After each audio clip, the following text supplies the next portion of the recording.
Olá, essa é a Dica Atas e na Dica Atas de hoje nós vamos falar um pouco acerca do Estatuto do Idoso. O que acontece? Essa é uma legislação também bastante cobrada em concurso, especialmente para assistentes sociais, e aí sempre as pessoas perguntam, mas o que eu devo estudar em relação ao Estatuto do Idoso? Nossa dica é, novamente, uma leitura completa do texto da lei, mas se atentando a alguns aspectos, e aqui fica uma dica interessante.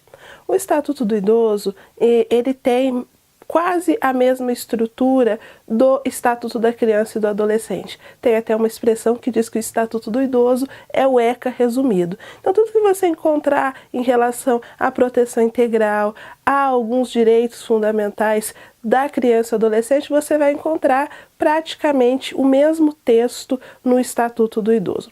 É importante ressaltar que o Estatuto do Idoso, ele coloca que as pessoas a partir de 60 anos são idosas. E aqui, essa dica é bastante interessante porque muitas vezes aparecem algumas questões em concurso em que faz referência a idoso a partir de 65 anos. E aí também bastante cuidado porque a partir de 60 anos no Brasil é considerado idoso. Só que para alguns benefícios se escolhem os idosos a partir de 65 anos. Então não é que idoso é a partir de 60 ou 65 anos. Não, o Estatuto é bem claro. Pessoa idosa no Brasil a partir de 60 anos.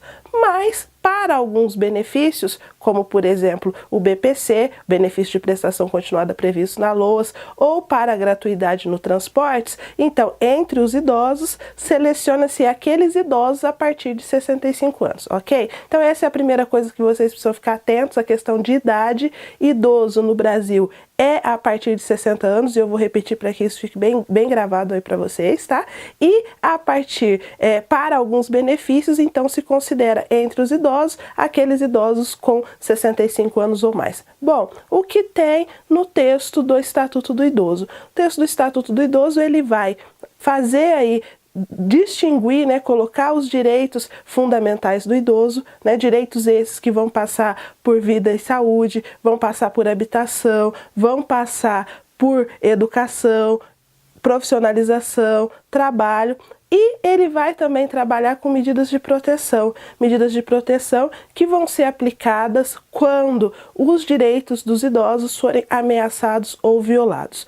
Então, em relação ao Estatuto, eu destaco para vocês prestarem bastante atenção à questão da idade, idoso é a partir de 60 anos, e esses 3 títulos em especial: o título que trata dos direitos fundamentais, o título que trata das medidas de proteção e o título que trata da política de atendimento. Fiquem bastante atentos com relação a números. Por exemplo, qual é a porcentagem de assentos reservados para idosos? Qual deve ser a porcentagem de casas reservadas no caso de programas habitacionais? As questões de prova costumam pegar esses aspectos. Então, ficar atento nisso na hora de ler o Estatuto e entender que o Estatuto do Idoso, ele também trabalha com a perspectiva de proteção integral ao idoso. Essa é a nossa dica de hoje. Muito obrigada e até a próxima!